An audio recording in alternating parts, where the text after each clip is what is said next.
Bienvenidos a Hipatia Podcast. En el video de hoy continuaremos con los sumerios. Los primeros gobernantes de estas primeras ciudades mesopotámicas eran a un tiempo reyes y sacerdotes. La institución del templo y del palacio estaban fusionadas y que de gobernar la ciudad y de honrar a los dioses se encargaba la misma persona. Aquí tenemos por ejemplo una representación muy antigua del cuarto milenio antes de Cristo, de un rey sumerio y este personaje vestido con una falda larga, característica de los monarcas mesopotámicos. Este está a punto de penetrar en un templo, que está marcado por estas dos grandes masas o esta especie de dos grandes columnas colocadas en la tierra y que marcan la entrada a este lugar sagrado. Creo que se ve mejor en la del calco que tienen a la derecha y que sería como les digo un rey y al mismo tiempo sacerdote en esta otra representación que es un cuchillo procedente de Egipto. Procedente de la ciudad de Abidos en el Valle del Nilo. Podemos ver a otro gobernante mesopotámico de esta época primigenia. Por llamarlo de alguna manera, que está representado de un modo muy frecuente en Oriente Próximo y Medio, en el Valle de Mesopotamia y en las mesetas iranias y en Siria. Palestina está representado como señor de las bestias dominando a estos dos leones, uno en cada mano. Esta representación del monarca no solo como soberano, sino como alguien imbuido por los dioses de poderes sobrenaturales que le permiten dominar a las bestias. Es muy frecuente como les digo en este contexto y revela esta doble condición del monarca como sacerdote y protegido de los dioses y al mismo tiempo gobernante civil. Hemos dicho que en este momento, en el que los reyes son también sacerdotes y el templo y el palacio están fusionados. Empezamos a asistir a la construcción de los primeros grandes templos en Mesopotamia que tienen forma de pirámide escalonada y como todos saben reciben el apelativo de zigurat. Aquí tenemos los restos de este tel de ladrillos de arcilla cocidos al sol y que ya están en franca descomposición del gran zigurat que se levantó alguna vez en Uruk en honor de Anu, el dios del cielo. Una construcción cuyas partes más antiguas se remontan al año 4000 a.C., pero que ya en la segunda mitad del tercer milenio antes de Cristo quedó adornado en la parte superior por una capilla. Por una pequeña construcción que marcaría la forma canónica, una gran plataforma y una pequeña construcción cuadrada en la parte superior que acabarían adoptando todos los templos en Mesopotamia. Este que les he mostrado, el zigurat en honor del dios del cielo de Uruk, es uno de los más antiguos. Este que tienen aquí, el gran zigurat en honor de la luna, del dios de la luna, que es masculino en Mesopotamia, fue construido ya a finales del tercer milenio antes de Cristo. El gran zigurat de Ur es probablemente el más conservado y el más espectacular de todos. Bien les he dicho que el gobierno de las ciudades se centralizaba en estos lugares, en los templos que a veces eran también palacios. Igual que los reyes solían ser sumos sacerdotes, pero debemos tener en cuenta que el zigurat solo es una parte muy pequeña de la estructura del templo. El zigurat, la pirámide escalonada, es un lugar además al que no se permite entrar a los fieles. Y en concreto, el acceso a la capilla en la que se creía que realmente los dioses la visitaban, y donde realmente los dioses dormían y comían, el acceso a la capilla estaba restringido solo a los más fieles. Pues los zigurat eran la unión entre la tierra y el cielo, y el punto de la tierra más cercano a la morada de los dioses.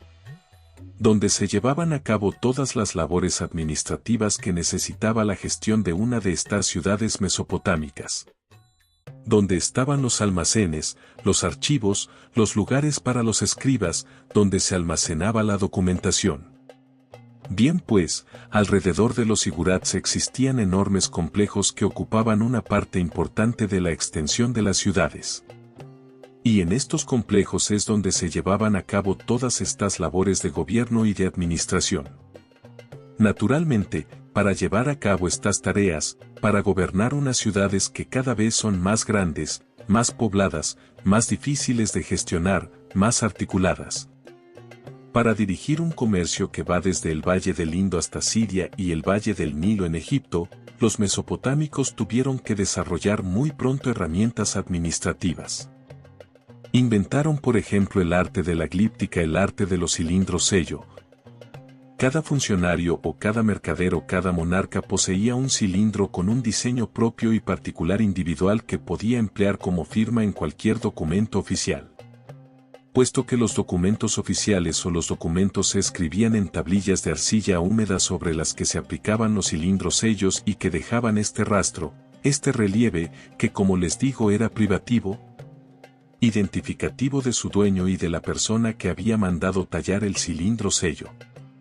Esto permite crear firmas individualizadas, permite que los funcionarios se puedan hacer responsables de los documentos que emiten, permiten que los mercaderes puedan marcar sus productos o que los reyes puedan sellar los acuerdos. Naturalmente nada de esto tiene sentido si no contamos con la mejor herramienta administrativa por excelencia que contamos para gestionar, que es la escritura. Y es que de momento los testimonios más antiguos que tenemos de escritura. El primer lugar donde documentamos el uso de un sistema escrito para transmitir informaciones efectivamente en las ciudades sumerias a finales en los últimos siglos del cuarto milenio antes de Cristo.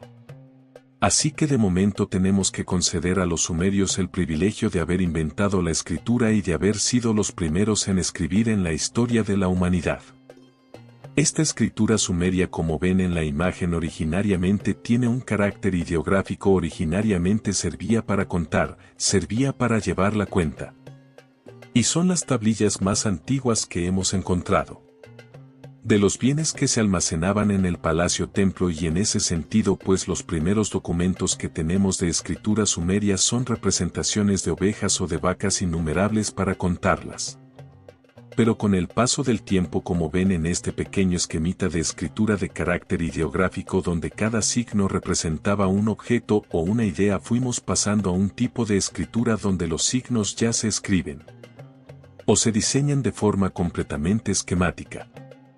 Nadie podría ver aquí 3 peces y díganme si ustedes reconocen aquí una cabeza o un pan, y además de representarse de forma esquemática, cada signo es una sílaba, así que la escritura sumeria, como también la egipcia, es un tipo de escritura silábico-ideográfica en la que cada signo cuneiforme representa o bien una sílaba, objeto, una palabra o bien una idea, y como se pueden imaginar no resulta nada fácil de traducir. Como los sumerios fueron los primeros en escribir, también fueron los primeros en entrar en la historia.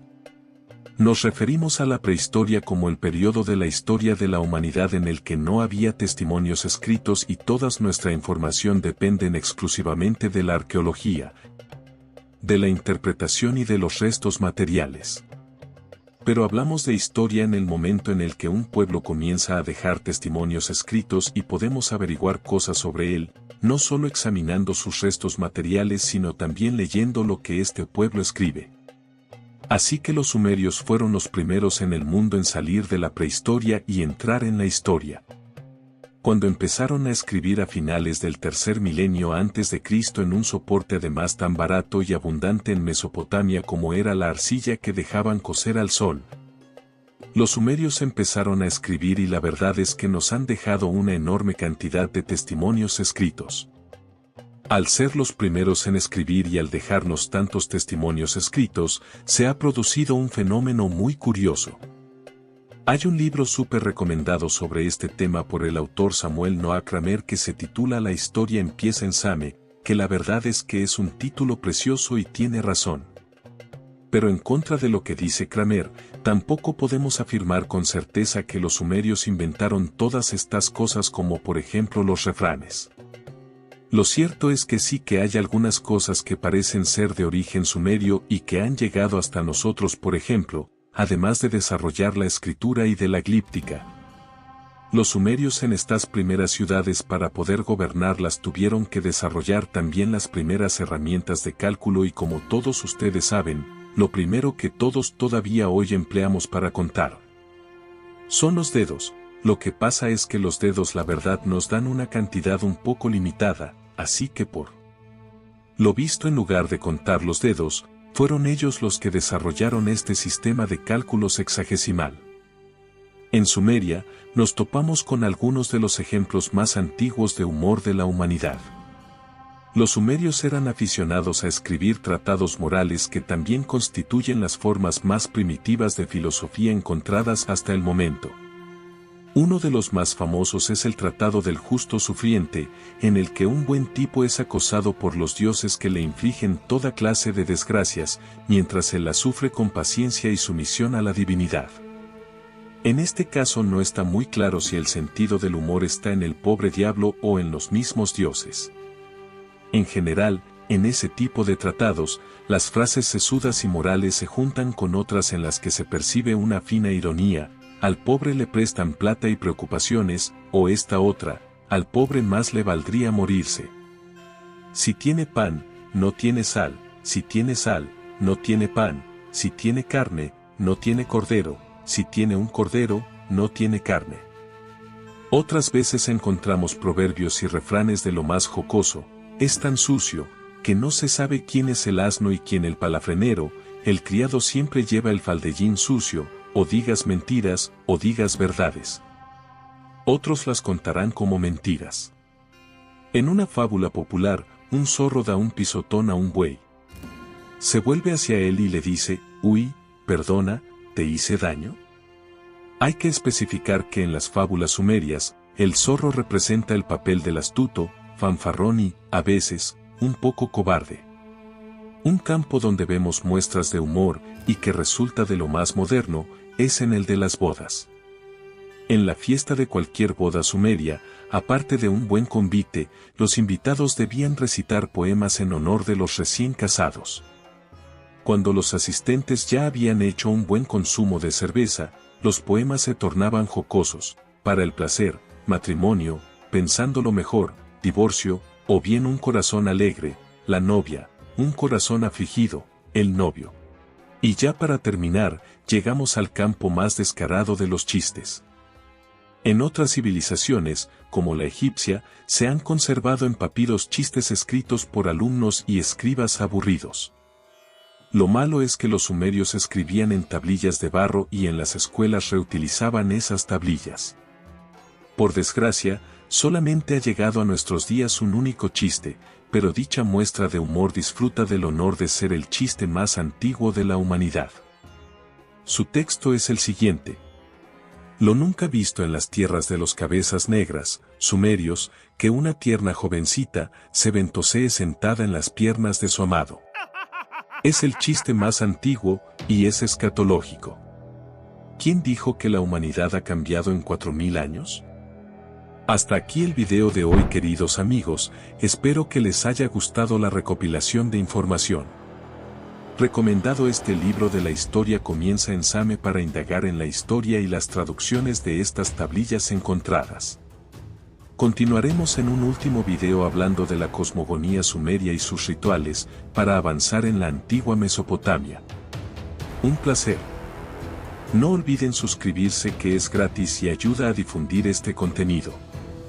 Saludos y hasta el próximo video. Hipatia Podcast.